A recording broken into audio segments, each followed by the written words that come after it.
People, plug your brains in. We got some work to do. Yeah? I need your thinking caps on for this one. Focus up. Final Fantasy XIV theories hot off the presses, going right into your eyeballs and your ear canals. Hello, everybody. It's your boy Jmulls. Oh, and we got some good ones today, people.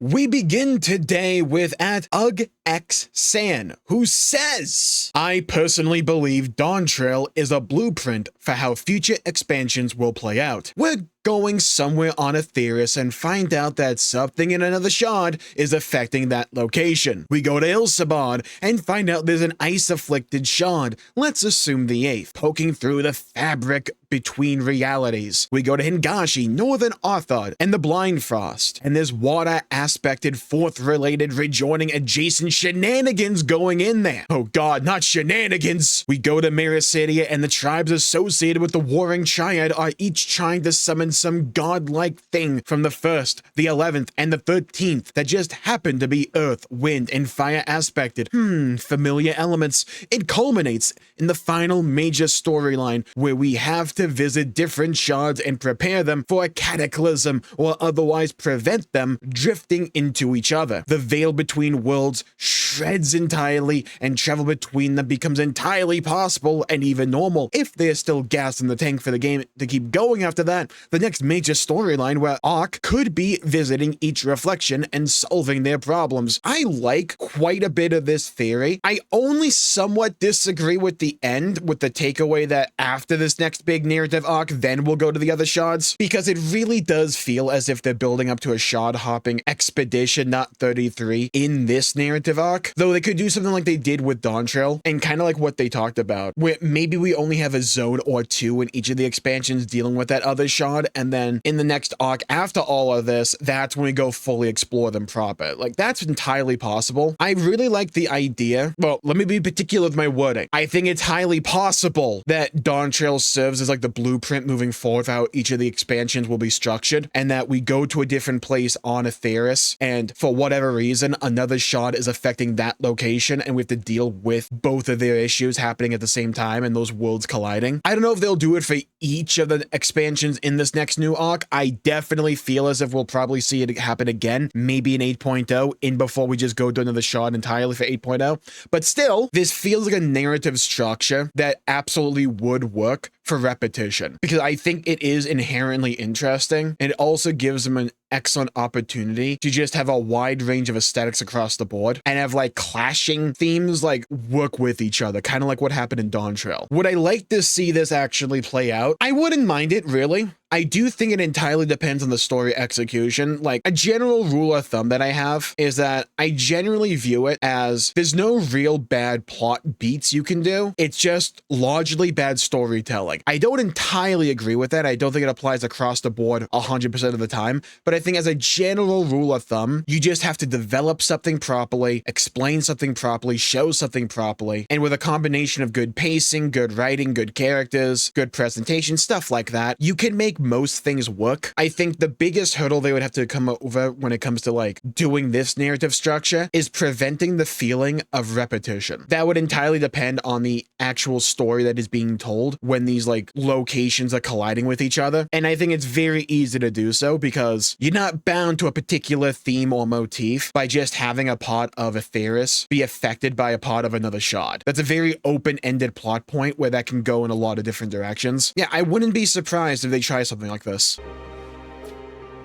Next up, we have at Valden V, who says, while I don't see Chrono Trigger as a wider plot source for an expansion, I can absolutely see it working for a 24-man raid series. We discover a problem and follow that problem into a vision of the future, part 1. Once we get a better idea of what's happening, we zoom to the past to try and fix it, part 2. Then seal the deal with a return to the present for a showdown with the source of the problem, part 3. I can entirely see them doing something like this. And yeah, personally, I think if they're going to introduce Chrono Trigger into Final Fantasy XIV in some regard, I think this is far more likely than having an entire expansion themed after it, mainly because I feel like it's just way more feasible. I don't know if they would want to do an entire expansion that's just a bunch of time travel, but for an Alliance raid, they've already done this before, to some degree at least. Like, we did this back in Endwalker. It's entirely possible they go in this direction, but just like take it to 11 and fully like introduce Chrono Trigger stuff into there. Now, I haven't played Chrono Trigger, so I can't comment on like specifics about, oh, would they introduce this thing or this boss or this like theme or motif. I can't comment on that stuff, but as a general rule, I think if they're going to introduce Chrono Trigger, this would be an excellent way to do that. And like the theory pointed out, there's a very easy way to incorporate like the time travel elements. You just have a different era for each of the different raids. It kind of feels like a match made in heaven in a lot of ways. Now, I personally, unless we get like a Xenoblade raid, my personal preference is for there to be something wholly unique to Final Fantasy XIV. I'm kind of a little bit tired of all the Alliance raids, or at least a good number of them, being these like crossover raids. I would like them to develop a part of Aetheris or a part of like Eorzea instead of overly relying on like a crossover thing. That's just my personal preference though. Next up, we have at Lone Wolf 0328, who says, I'm pretty sure that we are going to lose the key and have to shard hop to chase after it. Halmaru showing us that the holes connecting the shards are big enough for small objects was not a coincidence. I think we're going to lose the key through one of those holes in 7.5 or 7.55, and then we'll have to find a way to chase after them. That could mean unlocking our own power as Asm, or perhaps we will have to gain the assistance of the dragons in order to travel between shards. As we know, they withstand the ethereal corruption, i.e. how we made the talismans for the non-echo gifted to avoid tempering ethereal corruption. Yeah, I feel like this one's basically a lock. It's basically a given whenever a story has some kind of unique small doodad. At some point, the heroes have to lose it and then go chase after it. It feels like the most natural plot progression this game will ever have. Like, even more so than, hey guys, let's throw the eyes of Nidhogg down a ditch. That will get rid of them. Oh no, they came back? No way! We're definitely losing the key at some point. The part about losing it through one of those holes, though, that I really like, because I do think it's entirely feasible, because they absolutely introduced the concept of those interdimensional holes for a reason. It's definitely foreshadowing, and I don't think it's just a narrative excuse for how to get, like, Calyx from point A to B. That's definitely coming back down the line. It's a Chekhov's gun just waiting to go off, basically. Now, I don't know if it'll be 7.5 and 7.55. It's entirely possible, and that's a segue into 8.0. I also wouldn't be surprised if that happens during the events of 8.0 or 8.x. I don't know necessarily when it's going to happen. I just feel deep down in my soul, in the cockles of my heart, that it's going to happen at some point. And I've talked about for a while how I do believe this next big narrative arc will definitely be focusing, or at least orbiting around Asm, and having the Warrior of Light unlock at least some of the powers or abilities that old Asm had. That just feels like a natural plot progression if you're going to go in a story like that. I just think this story is highly likely to happen.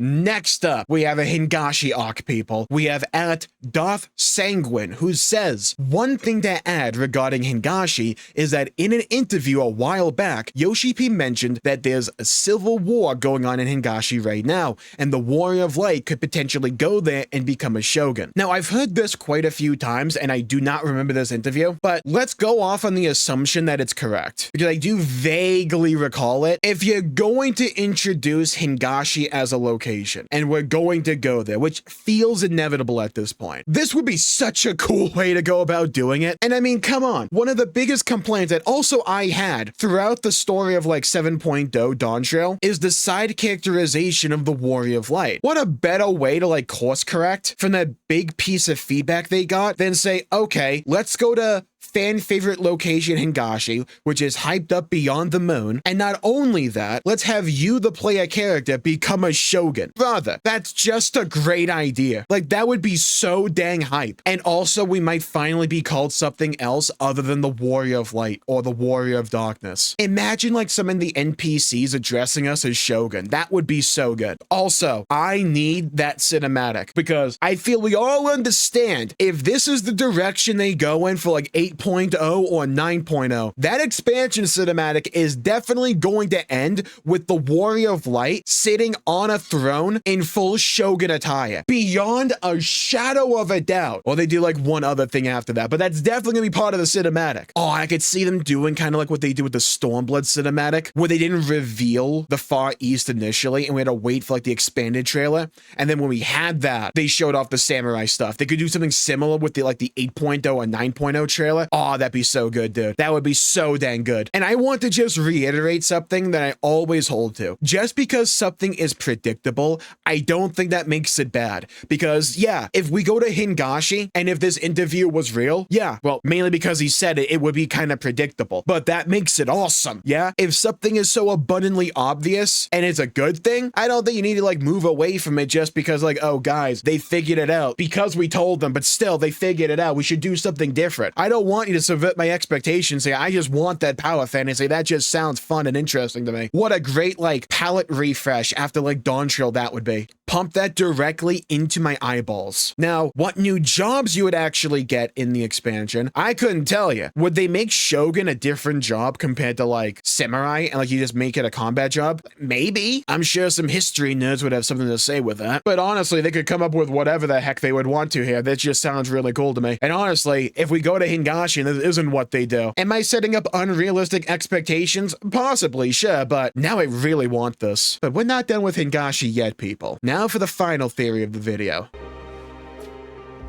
Now we have at Marvin_Skies who says, I think Hingashi and Blindfrost are close together, right? Those could probably make at least 3 to 4 zones if they play their cards right. I'm betting on the last 1 to 2 being some shard effery. We're back to old reliable Reddit. Hingashi is right here. Right here. It is legitimately just Final Fantasy XIV Japan. And Blindfrost is right over there. Oh, my finger reaches over there.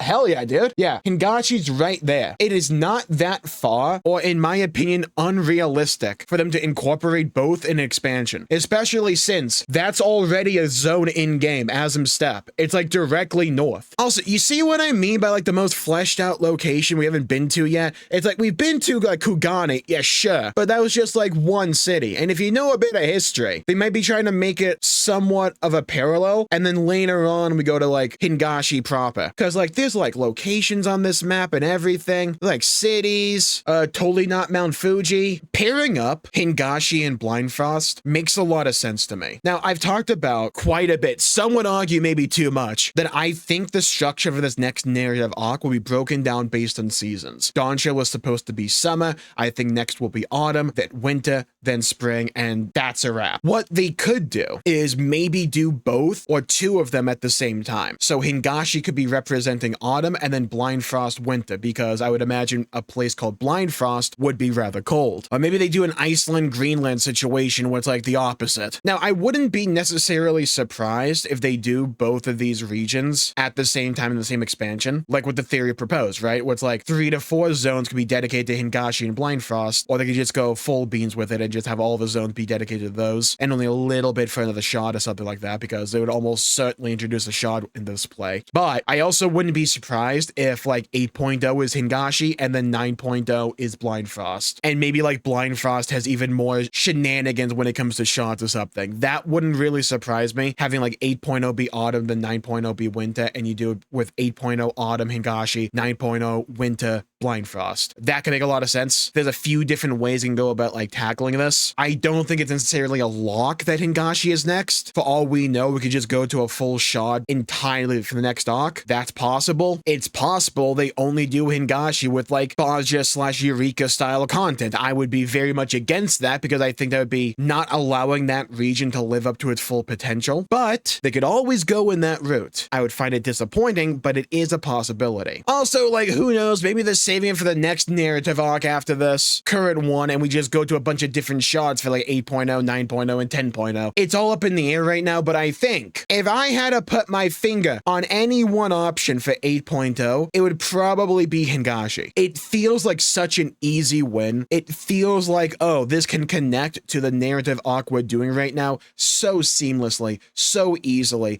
and you can make it cool and exciting, very marketable. We can also just slap a shot in in there as well, like what we did with Dawntrail with the 9th. It just feels like there's so many things here that just work. Oh, dude, I need FanFest so badly. I need answers.